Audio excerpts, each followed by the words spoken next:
Hello guys, welcome back to my channel. আজকের ভিডিওতে যে টপিকটা নিয়ে ডিসকাশন করব সেটা হচ্ছে আগামীকাল মার্কেট কোন জায়গায় যেতে পারে বা আগামীকালে মার্কেটে কোন কোন ঘটনাগুলো হতে পারে এবং আপনি কিভাবে ট্রেড প্ল্যান করবেন।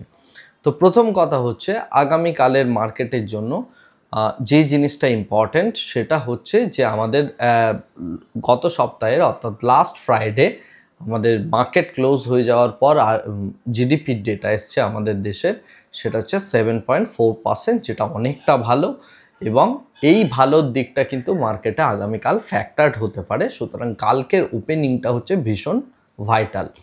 এখন আমরা যে জিনিসটা দেখার চেষ্টা করব, এই মুহূর্তে ডেরিভেটিভ মার্কেটের যে পজিশন বা অপশন চেনের যে পজিশন সেটা কোন জায়গায় রয়েছে। তো সেই দিক থেকে যদি দেখা যায় তাহলে 25,000 কাছাকাছি আমরা একটা বড় রকমের রেজিস্ট্যান্স দেখতে পাচ্ছি। এছাড়া নিচের দিকে যে সাপোর্ট দুটো রয়েছে সেটা হচ্ছে 24,500 এবং 24,400, এই দুটো জায়গাতে ভালো রকমের একটা সাপোর্ট রয়েছে। তো যদি আগামীকাল সকালে মার্কেট যখন ওপেন হচ্ছে তখন যদি গ্যাপ আপ ওপেনিং হয় তাহলে প্রথম 5 মিনিটের মধ্যে অপশন চেনের মধ্যে কি পরিবর্তন আসছে সেটা দেখার চেষ্টা করবেন। যদি কল রাইটাররা তাদের পজিশন ওয়াইন্ড আপ করে তাহলে নিফটি আগামীকাল 25,000 ভেঙে দেবে, এটা হচ্ছে পসিবিলিটি নাম্বার 1।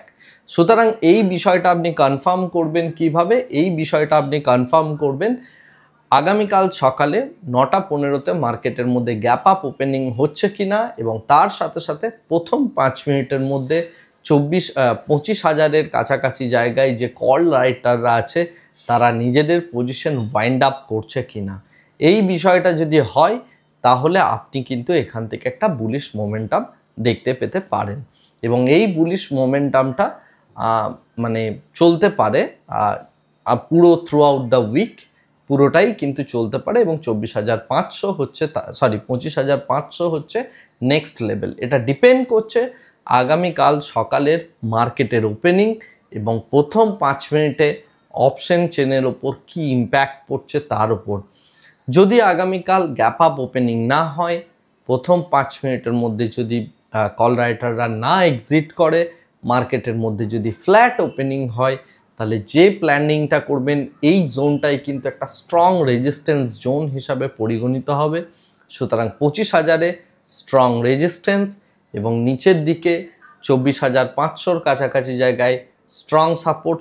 এই দুটো জোনকে ধরে আয়রন কন্ডোর হচ্ছে একটা খুব ভালো স্ট্র্যাটেজি আগামীকালের জন্য, যদি 9:20-র পর, কারণ 9:20-র মধ্যে অর্থাৎ প্রথম 5 মিনিটের মধ্যে আপনার কাছে পিকচারটা ক্লিয়ার হয়ে যাবে।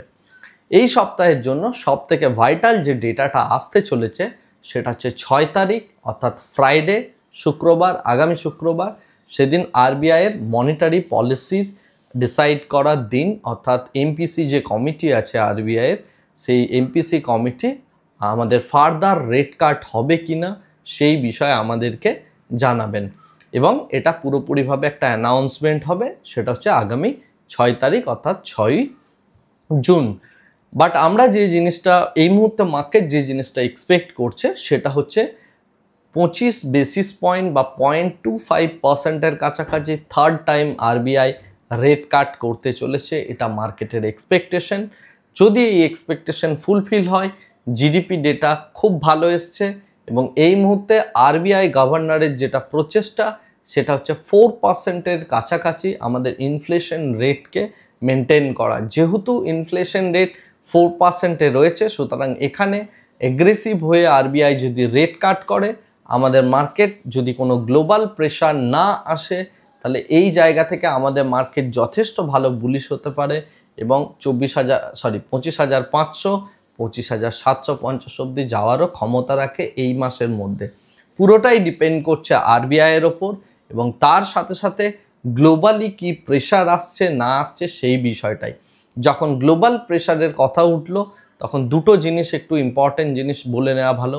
গতকাল আমি যে কথাটা বলেছিলাম যে পাকিস্তানের ওপর অর্থাৎ পাকিস্তানের যে স্টিল প্ল্যান্টটা রয়েছে সেখানে রাশিয়া ইনভেস্টমেন্ট করেছে ইত্যাদি ইত্যাদি, পরবর্তীকালে যে জিনিসটা জানা যায় যে এটা সম্পূর্ণভাবে একটা ফেক নিউজ বা এটা একটা প্রোপাগান্ডা নিউজ, যেটা পাকিস্তানের কিছু জার্নালিস্ট মিলে স্প্রেড করেছিল। রাশিয়া পরবর্তীকালে এই পুরো বিষয়টাকে ডিনাই করে এবং এই বিষয়টা গতকালের ভিডিওতে আমি আপনাদের মিসইনফর্ম করেছিলাম। ফর দ্যাট ম্যাটার আমি সরি, বিকজ আমি যখন ভিডিওটা বানিয়েছিলাম সেই মুহূর্তে এই নিউজটা বা এই আপডেটটা আমার কাছে ছিল না। বাট পরবর্তীকালে এই নিউজটা আসে এবং আপনারা অনেকেই আমাকে কমেন্ট করে জানান এবং আমি এই বিষয়টাকে ভুল স্বীকার সম্পূর্ণভাবে করে নিচ্ছি এবং এই ভিডিওতে তার আপনি ওটাকে একটা রেকটিফিকেশন হিসাবে নেবেন। সেকেন্ড যে বিষয়টা নিয়ে কথা বলবো সেটা হচ্ছে জেপি মর্গান এই মুহূর্তে যে কথাটা বলছে সেটা হচ্ছে ইউএসের বন্ড মার্কেট কিন্তু ক্র্যাশ করতে পারে। অর্থাৎ ইউএসএ যে বন্ডগুলো আছে যার উপরে মুডিজ অলরেডি বলেছে যে এই বন্ডগুলো কিন্তু ঠিকঠাক পজিশনে নেই এবং এই বন্ডগুলোর মধ্যে AAA রেটিংয়ের যে বন্ডগুলো আছে সেগুলো আদৌ AAA কিনা সে বিষয়ে যথেষ্ট তাদের মধ্যে সমস্যা রয়েছে এবং তারা সেই বিষয়টা নিয়ে চিন্তাভাবনা করছে। সুতরাং যদি ইউএসের বন্ড মার্কেটে এই প্রেশারটা আসে, এটা পুরো $32 ট্রিলিয়ন একটা বিশাল বড় গ্লোবাল বন্ড মার্কেট ক্রাইসিস এনে দাঁড় করাবে হচ্ছে ইউএসএ। যদি এই সিনারিওটা হয় তাহলে আমি যতই বুলিশ মেন্টালিটির কথা বলি না কেন ইন্ডিয়ান মার্কেটে বা এই সমস্ত জিনিসগুলো নিয়ে, তারপরে মার্কেট যথেষ্টভাবে পুরো গ্লোবাল মার্কেট ক্র্যাশ করতে পারে যদি এই বিষয়টা খুব বাজেভাবে ইম্প্যাক্টেড হয়। এটা আমি গ্লোবাল পার্সপেক্টিভ থেকে বলছি। বাট এই বিষয়টা যদি সত্যি না হয় পরবর্তীকালে বা ইউএসের ডেট ক্রাইসিসকে ইউএসের ফেড এবং তার সাথে সাথে তাদের যে ট্রেজারি সেক্রেটারি আছে বা ফাইন্যান্সিয়াল যে সিস্টেম আছে সেটা যদি সম্পূর্ণভাবে মেনটেন করতে পারে তাহলে এই বিষয়টাকে কিন্তু প্রোটেক্ট করা যেতে পারে। এটা একটা বড় গ্লোবাল ক্রাইসিস হতে পারে যদি ইউএসএ পুরো বিষয়টাকে সঠিকভাবে কন্ট্রোল না করে, আর যদি কন্ট্রোল করে নেয় then everything will be fine.